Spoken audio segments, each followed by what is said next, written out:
Welcome back to GBN America with me, Jacob Rees-Mogg, where I'm very excited to be talking to Seth Radwell, a businessman and author. Seth, if I may, thank you for joining me. First of all, having been a successful businessman, what made you take the great leap and become a writer? Well, thank you so much. It's wonderful to be here. What had happened is I'd had a very successful career in business in various sectors, but I started to notice over the last 10 years or so that my peers in business, fellow CEOs or heads of business, were increasingly putting their heads in the sand regarding the divisions that we were experiencing in our society. And I thought this was quite alarming because in the US, the public sector dialogue has collapsed. And I thought if business leaders won't engage, we'll have a very hard time bequeathing an open democratic society to our kids. And so you're trying to explain in your book an essential fissure in the United States between what you call the two Enlightenments. Is that really the debate that took place in the late 18th century between Jefferson and Hamilton as to the way the United States was going to be constructed and the constitutional debates that took place then?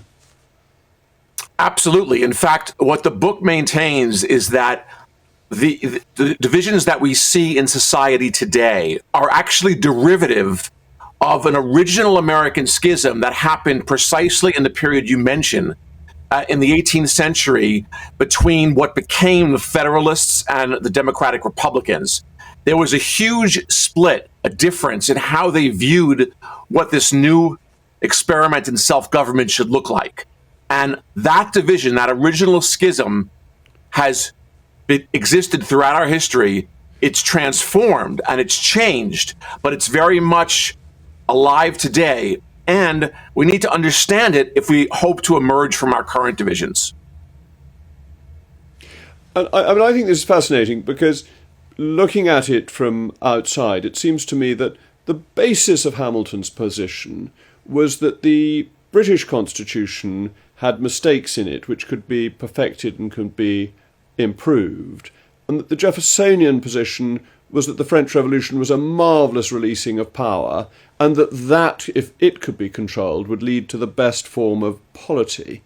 And I think you do still see this in American politics today with the operation of the Supreme Court, with those who are constructionists and those who wish to go back to the original text. Well, that is true, but the complexity surrounds their difference in terms of what the ideal model for the republic should be. So Hamilton's model, along with Adams, was very much what at the time was called an aristocratic republic, very much in the spirit of the English Constitution, where there was something like a monarch or an executive, and the role was to balance powers in a Montesquieuian sense so that the monarch or the executive would be controlled. And so, yes, that Montesquieuian model, which with both Hamilton and Adams embraced, was very much the idea that the Federalists put forth for the aristocratic model. On the other hand, and you're right, Jefferson and Benjamin Franklin were both much more influenced by the French Enlightenment, and their model was much more egalitarian. So for them, the model was not aristocrats or elites running government on behalf of the people. It was a representative democracy where people elect representatives who fight on behalf of their interests. So you have to remember at this point that the Federalists eschewed democracy. They were not interested in democracy, whereas the Democratic Republicans like Benjamin Franklin, Thomas Jefferson, and of course Thomas Paine was a big supporter. They believed in a much more egalitarian model of a representative democracy. Now, what's so interesting about this division, these two views of the Enlightenment from the perspective of a social contract, is that the period in between the Declaration in 76 and when the Constitution was adopted in 87, there was a huge shift. And the Constitution itself, the blueprint, is very much a compromise between these two models. And that's why you get elements like the Electoral College, which is there to allow democracy, but also to temper democracy at the same time, recognizing that democracy is important, but that it could be dangerous. Exactly. That's why, if you read, one of the reasons why the Federalist Papers, I'm not sure if you're familiar with that treatise, which was basically the marketing document for the Constitution.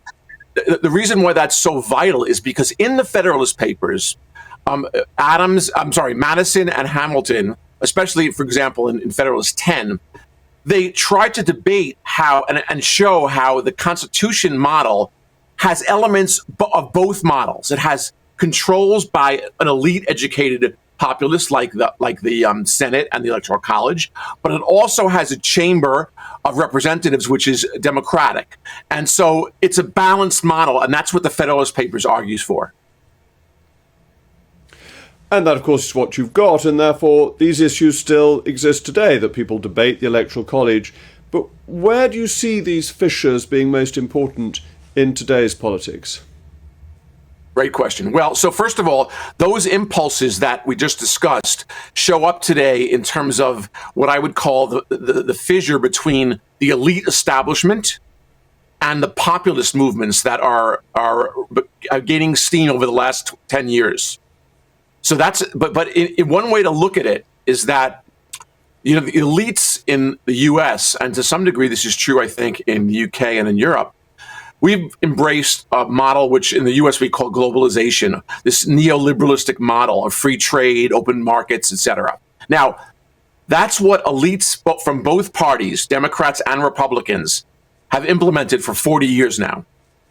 And that economic model has benefited elites on the coasts, but that same model has really hurt middle America. And so to some degree, to answer your question, the schism today is manifested by a split between those who have benefited from that globalization model versus those who've suffered under it.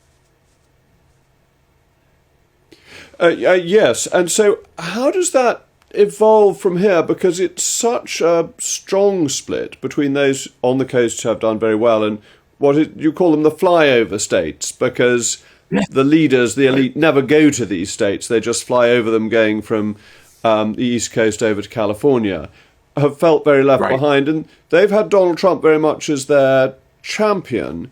Whereas you would, historically, wouldn't you have thought that the Republican Party was a party of the elite rather than of the left behind?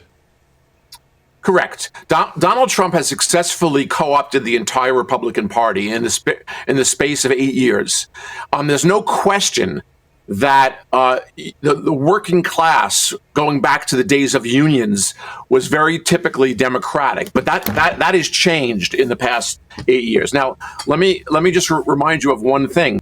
Because of the Electoral College in the Senate, there's a structural advantage that these rural areas of America have from the perspective of legislative power.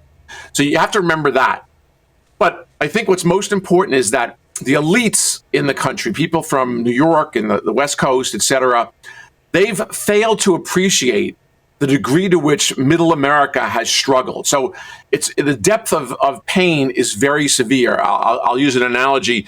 People in devastated rural towns and small cities across America, this is multi-generational. They've watched as their parents lost their jobs in outsourcing when factories closed.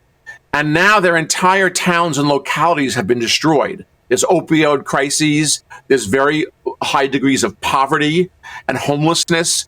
And so when Donald Trump, in his inauguration in 2016, when he spoke about the carnage in America, he was very right. And most elites didn't view it that way. And so that insight that Trump had to connect to all these disenfranchised Americans was very much what drove the Trumpian phenomena and the ability for him to take over the party. There's some analogies, I think, to what happened with Brexit in the UK between the elites and those that were angry, let's say, at the elites. It's quite different, but there are some similarities. And one of the things that fascinates me, when I studied American politics as a schoolboy, American politics was seen as being much less divisive than British politics, with a great deal of bipartisanship and cross-aisle dealing. which now seems to be less the case. So how do you think these two Enlightenments come together, that the division is healed, and that the American polity comes back together again? Well, there's no question there have been a lot of structural changes in the last 20 years that have made politics more divisive. So, for example, I think elected officials in both parties, and goes back since Newt Gingrich's time, realized that the way to mobilize voters, the way to get them to turn out, is not by rational problem solving, but by instilling rage and fear, pushing these what I call amygdala-driven buttons. That is the way now both parties try to mobilize voters. So, if you will, the entire conversation has moved from rational problem solving to this emotional football game where we're on teams and we're arguing against each other. Now, interestingly enough, not only is that the model that elected officials use increasingly over the last 20 years, but in the US, the media model is run the same way, because the media model is based on eyeballs attracted. And you get more eyeballs by creating fear and screaming and sensationalism.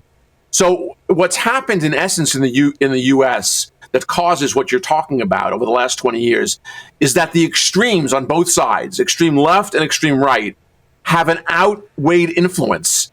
And the center right, center left, in the middle, which I call the frustrated majority, feels they're minoritarian because the voices on the two sides are so loud. But actually, we're not going to fix this problem until the center, the frustrated majority, wrestles back the gavel from the lunatics who are running the asylum. Well, Seth, that's a very happy, or apposite at any rate, image to end on. I imagine if anybody hasn't already bought your book, I understand practically everyone in the United States already has. It's still available in all good bookshops. Thank you very much for joining me today. It's been a pleasure. I'd love to talk to you more about it sometime. Thank you very much.